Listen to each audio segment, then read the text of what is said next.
हाँ जी बच्चों, आज मैं ये टॉपिक ले रहा हूँ 3 डायमेंशनल ज्योमेट्री बच्चों आपके लिए। तो अब तक आपने 2D पढ़ी है। 2D में 2 अक्ष होते हैं, जो आप जानते हैं, एक्स और वाई। तो इसको यहाँ पर दर्शाना भी आसान होता है, लेकिन 3 डायमेंशनल ज्योमेट्री में 3 अक्ष यहाँ पे दर्शाए नहीं जा सकते हैं। तो कुछ अमेजन भी करना पड़ता है। 3 अक्ष हैं, एक अक्ष अंदर की ओर होता है। तो यहाँ थोड़ा सा इस बात को ध्यान देना है, और कुछ नहीं है। तो केवल सबसे पहले जो 3 डायमेंशनल ज्योमेट्री शुरू करूंगा, इसमें आप क्या क्या चीज पढ़ेंगे। डायरेक्शन रेशियो,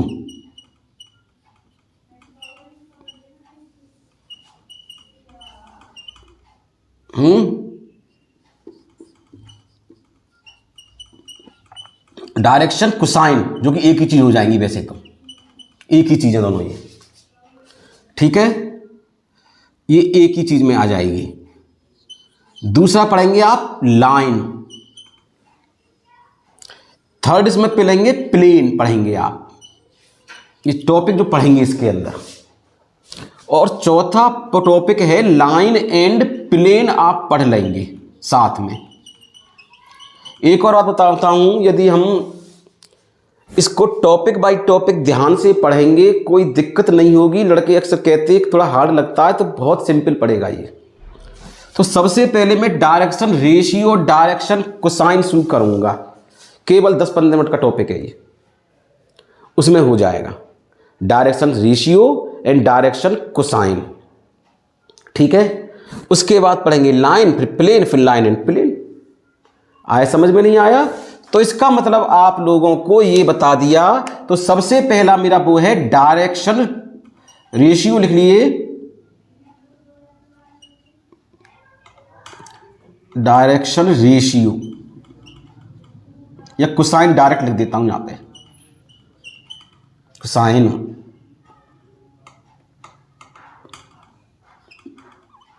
ये टॉपिक है, ठीक है। तो देखो, ये कोई हम अक्ष बनाते हैं, ये ओ है, ये एक्स अक्ष है, ये वाई अक्ष है, और मान लीजिए ये जेड अक्ष है। ये आप पहले पढ़ चुके हैं। दिशा में यूनिट वेक्टर आई होता है, इस दिशा में जे होता है, इस दिशा में के होता है। ये कोई पी बिंदु है, ये ओपी हो गया।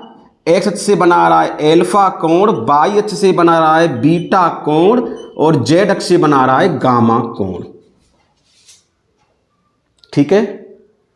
तो ये डायरेक्शन आपके, यदि हम कहें इसमें डायरेक्शन कोसाइन, एम जिसे बोलते हैं कॉस एल्फा होता है, एम बराबर कॉस बीटा होता है, एन बराबर कॉस गामा होता है, ठीक है। यदि इस प्लेन यहां पर कोई 3 बिंदु, एक बिंदु ले लें हम,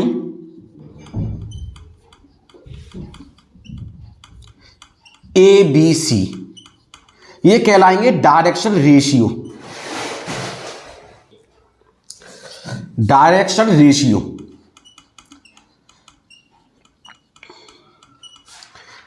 ये डायरेक्शन रेशियो बोल दिए। और डायरेक्शन कोसाइन जो है डायरेक्शन रेशियो के समानुपाती होते हैं।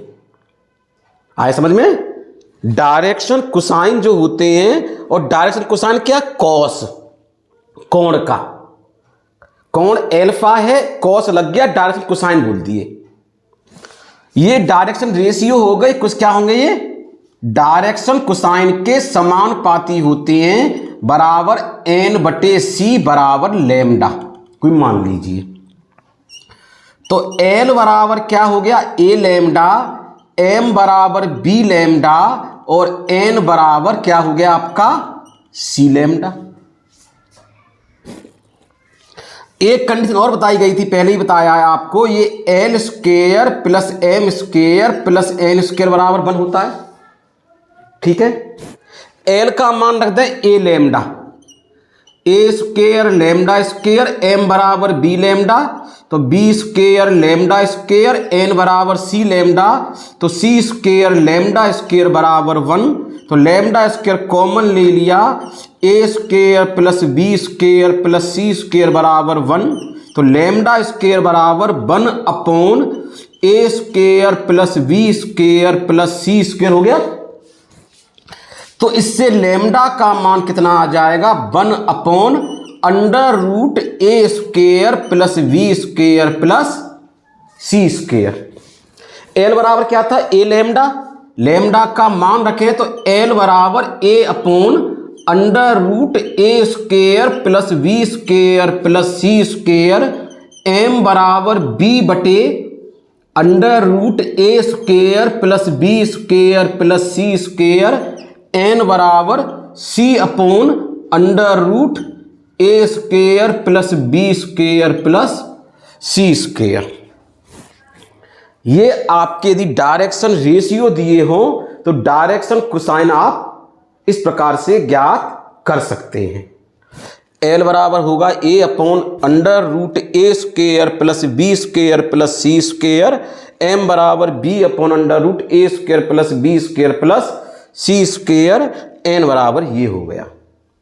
ठीक है, अब एक और चीज देखिए, ये एक्स एक्सेज हो गया, वाई एक्सेज हो गया, जेड एक्सेज हो गया, ये कोई मूल बिंदु है, यहां पे कोई बिंदु है पी क्यू, ये बिंदु है x1 y1 z1 और ये बिंदु है x2 y2 z2। ठीक है, तो इस रेखा के डायरेक्शन कोसाइन क्या होंगे, देखो पी क्यू के द्विक अनुपात, हिंदी में बोलते हैं डायरेक्शन रेशियो द्विक अनुपात, पी क्यू के डायरेक्शन रेशियो बराबर होता है, इसमें से इसे घटा दो, x2 minus x1 y2 minus y1 z2 minus z1। आए समझ में, पी क्यू के डायरेक्शन रेशियो और पी क्यू के डायरेक्शन कोसाइन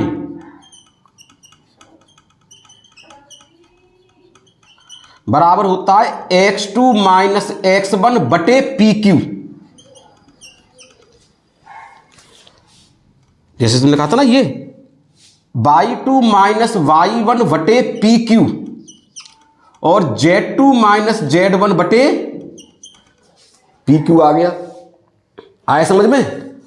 और पी क्यू क्या होता है, दो बिंदुओं के बीच की दूरी क्या होती है, x2 माइनस x1 का वर्ग प्लस y2 माइनस y1 का वर्ग और प्लस z2 माइनस z1 का वर्ग। ये हो गया पी क्यू। इतना टॉपिक है, केवल पहला वाला जो टॉपिक था डायरेक्शन रेशियो, डायरेक्शन कोसाइन। ठीक है, आगे समझ में। इसे जब आप नोट डाउन करें फिर आगे आपको और बताता हूं।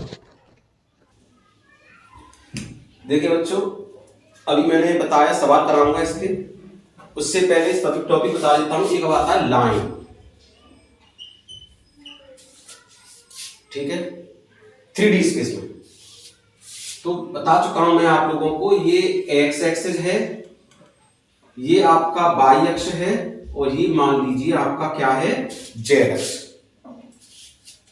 कोई रेखा है, ये मान लो L1 है, ये बिंदु A से तो जा रही है, ठीक है।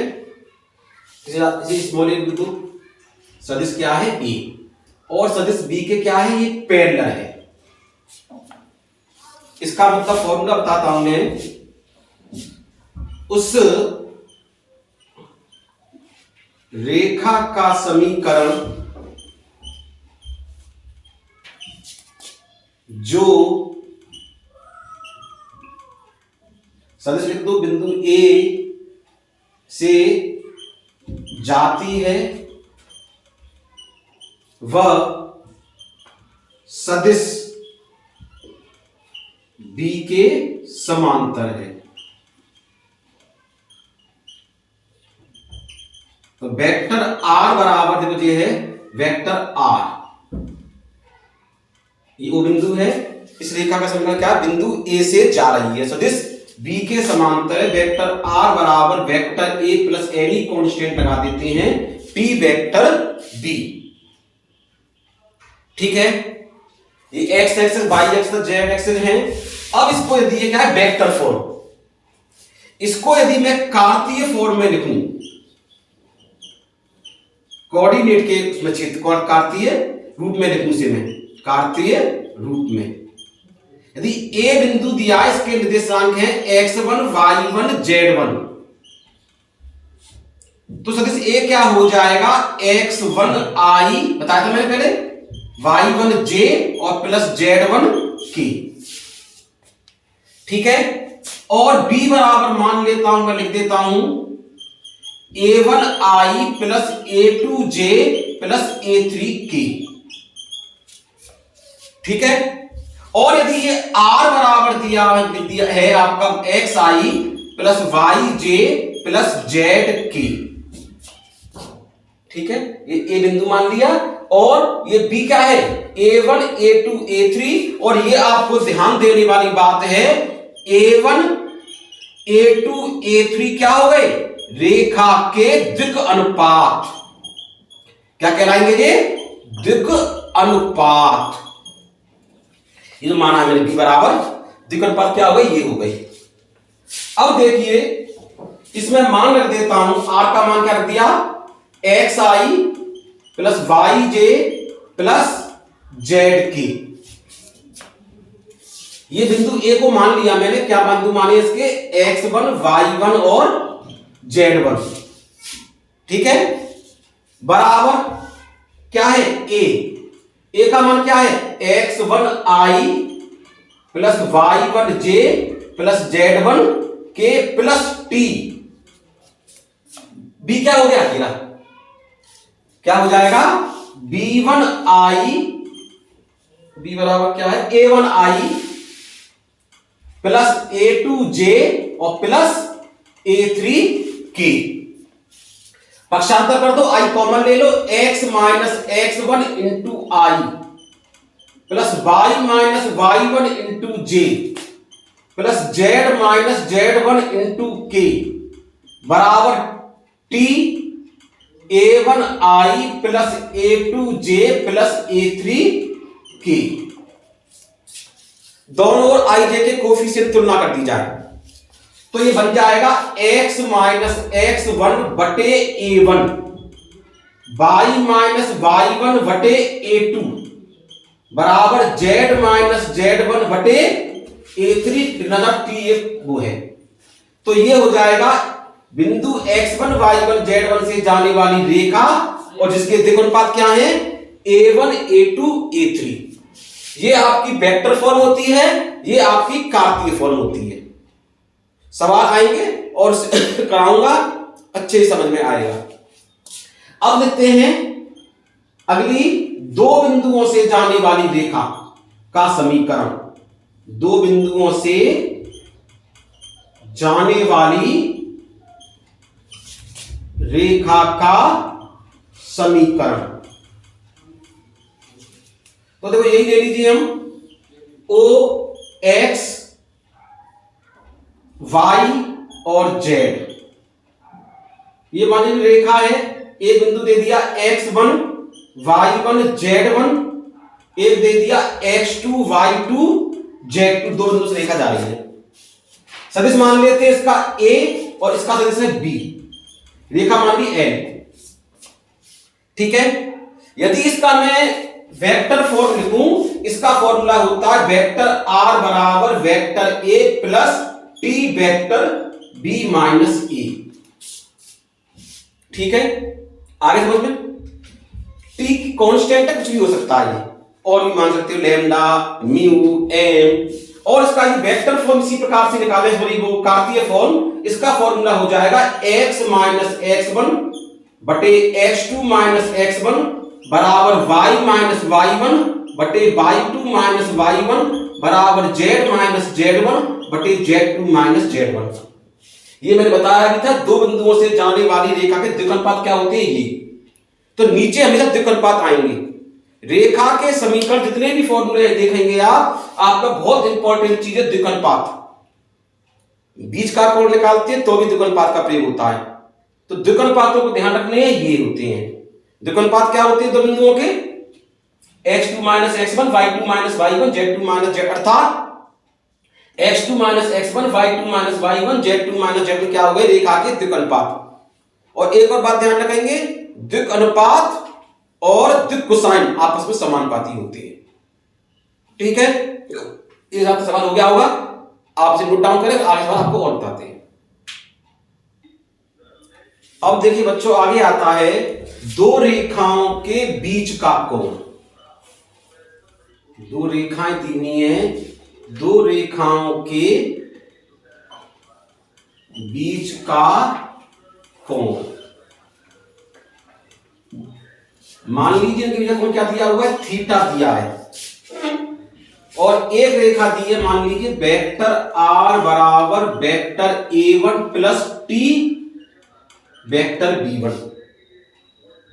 वेक्टर दूसरी रेखा दी है vector a2 plus t b2। ठीक है, इनके बीच का एंगल यदि थीटा है तो cos थीटा बराबर, ये आप जानते हैं, b1 b2 होते द्विकर्णपात। बिंदुओं से मतलब नहीं होता, केवल द्विकर्णपातों से मतलब होता है। तो cos थीटा बराबर b1 डॉट b2 बटे मापांक ऑफ b1 और मापांक ऑफ b2 का मोड। पॉइंट सुन लेना, ठीक है। अब यदि मुझे इसकी कार्तीय फॉर्म चाहिए, अगर आप चित्र बनाना चाहें तो ऐसे ही बना सकते हैं। ये O है, X है, Y है, Z है। एक रेखा मान लीजिए L बन गई, एक रेखा गई मान लीजिए कोई सी जाती है L2। उनके बीच का एंगल थीटा है। ये बिंदु A है, ये बिंदु कोई B है, दो दिए हुए बिंदु हैं। इनके बीच का एंगल थीटा है और दोनों रेखाओं के L1 और L2 के द्विकर्णपात क्या दिए हैं? V1 और B2 दिए हुए हैं। अब मान लीजिए, अब मुझे दिया हो B1 का मान दिया हो क्या? A1I plus A2J। ऐसा करें, B1 को कह लूं A1I plus B1J plus C1K। ठीक है, और B2 बराबर कह दूं मैंने A2I B2J प्लस C2K। देख रहे हो, मैं A1 A2 के मान नहीं ले रहा हूं मैं, और इसे A1 मैंने तो A1 लिख चुका हूं, तो A1 इसे लिख दो। आप ऐसा करो, L1 कह दीजिए L1I plus M1J plus N1K। इसे कह देता हूं मैं L2I प्लस M2J। तो कंफ्यूजन ना हो इसलिए मैंने बिंदु चेंज कर दिए। ठीक है, इसको मैं क्यों नहीं दे रहा हूं? उनकी मुझे आवश्यकता ही नहीं है कोण निकालने के लिए। तो cos थीटा बराबर क्या होगा? B1 B2 करते हैं तो इनका करेंगे डॉट, I का I डॉट 1 होता है, तो क्या हो जाएगा? L1 L2 plus M1 M2 plus N1 N2 बटे इसका मापांक under root L1 square M1 square N1 square. ये हो जाएगा under root L2 square M2 square और N2 स्क्वायर का मूल। आए समझ में? ये हो गया कौन सा? कार्तीय फॉर्म में दिया होगा आपको तो। ठीक, अब देखिए इसमें दो कंडीशन होती है। नंबर 1, यदि रेखाएं कैसी हो? लंबवत हो, तो बीच का भी क्या हो जाएगा? 90।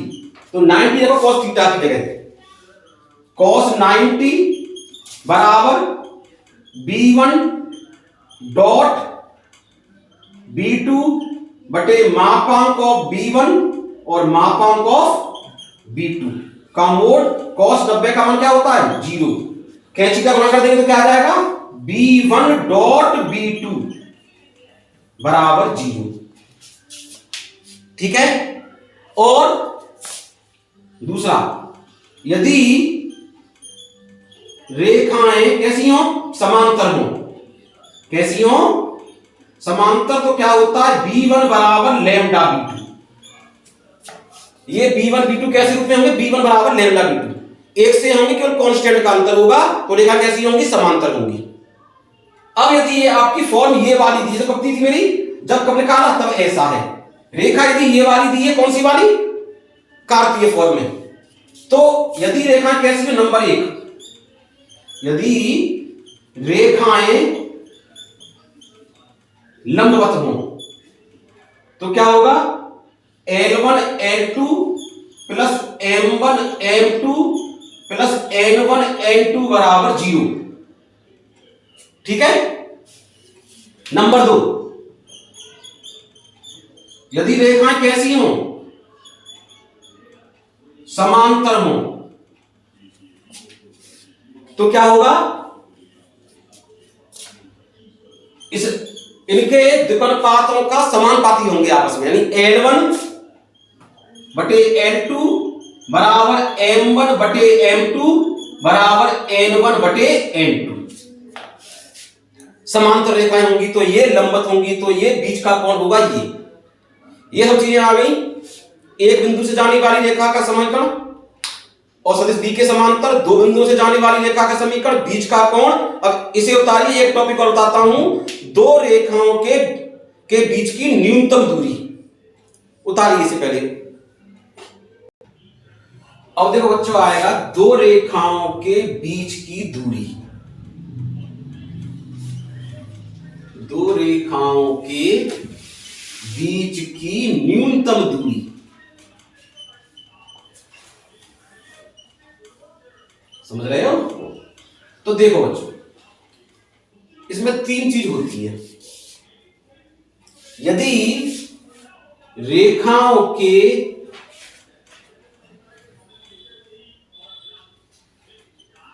बीच की दूरी, यदि ऐसा करो, रेखाओं के बीच की दूरी क्या है? यदि 0 है, ठीक है, तो वो रेखा कैसी होगी? प्रतिच्छेदी। समझ रहे हो क्यों होंगी? एक रेखा ये रही, एक रेखा ये रही, बीच की दूरी 0 है, प्रतिच्छेदी रेखाएं होंगी। दूसरी, यदि दोनों रेखा कैसी हो? समांतर। कैसी हो? समांतर हो, तो उनके बीच की दूरी क्या होगी? उनके बीच की दूरी जो होगी ना, उनके बीच की लंबवत होगी। एक रेखा दे रही है, समांतर रेखा है, तो बीच की दूरी क्या होगी? ये लंबवत दूरी होगी जो उनके बीच की।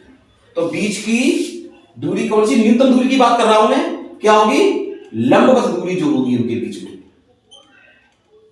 ठीक है, ये होगी इसकी बीच की दूरी। एक जे रही, एक रेखा जे रही, ये हो गया मान लो लंब, तो ये हो गई बीच की दूरी। तीसरी रेखा कौन होंगी? न तो प्रतिच्छेदी होंगी न समांतर होंगी। कैसी हो? न तो रेखा कैसी हो?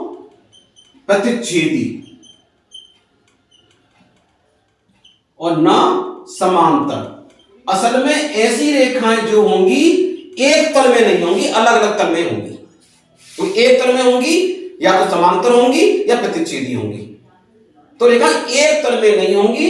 ऐसी रेखाएं होती है न तो प्रतिच्छेदी होती हैं न समांतर रेखा होती हैं। इन रेखाओं को बोलते हैं विषमतलीय।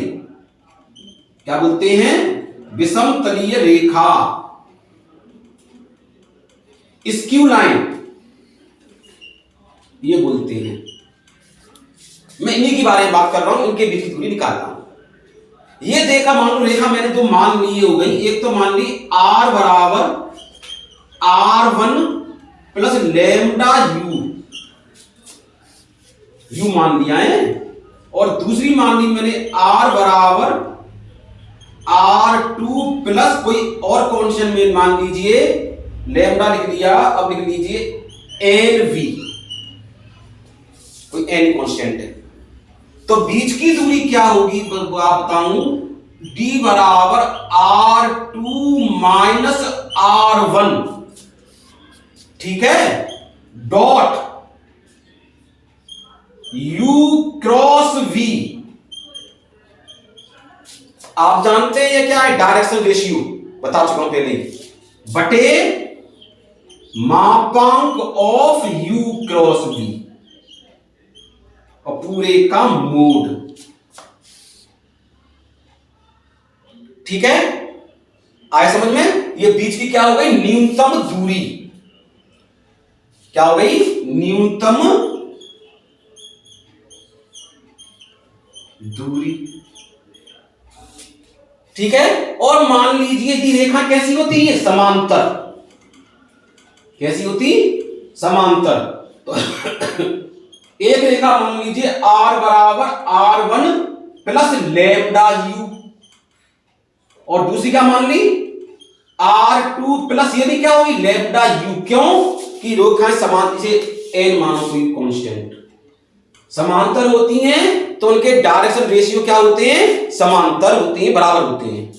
तो d बराबर क्या होगा? r2 minus r1 cross u बटे मापांक of u। r2 minus r1 cross u बटे मापांक ऑफ u का मोड।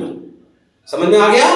अब इनको यदि मैं आपको कार्तीय मतलब वेक्टर फॉर्म से न निकाल के वैसे दूरी निकालनी हो तो मान लीजिए r बराबर क्या मान लिया मैंने?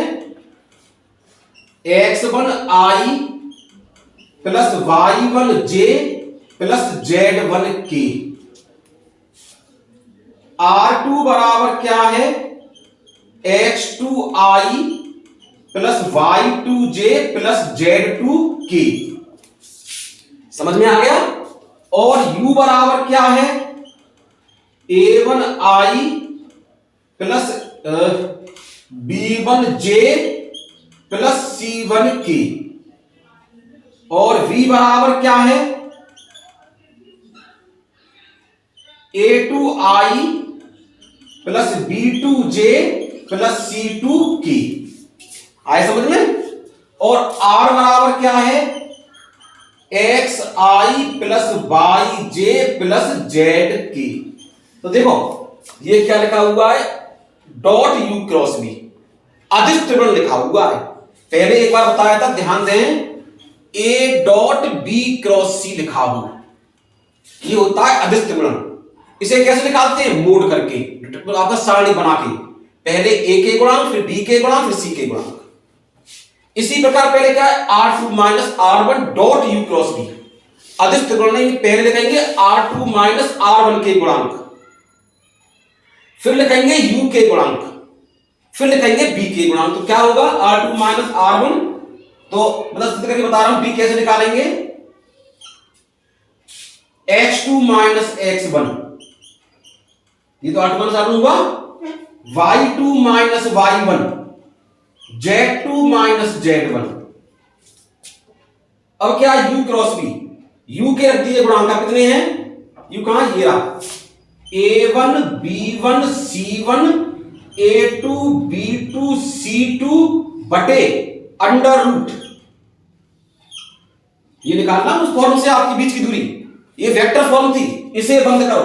क्या आएगा? b1 c2 minus b2 c1 का होल स्क्वायर प्लस। ठीक है, अब कर देंगे इसे c1 a2 minus a2 c1 का whole square, c1 a2 minus c1 a2 minus a1 c2 है भाई। क्या हो गया? माइनस a1, देखो c1 a2 minus a1 c2 का होल स्क्वायर प्लस, इसे बंद कर दो, a1 b2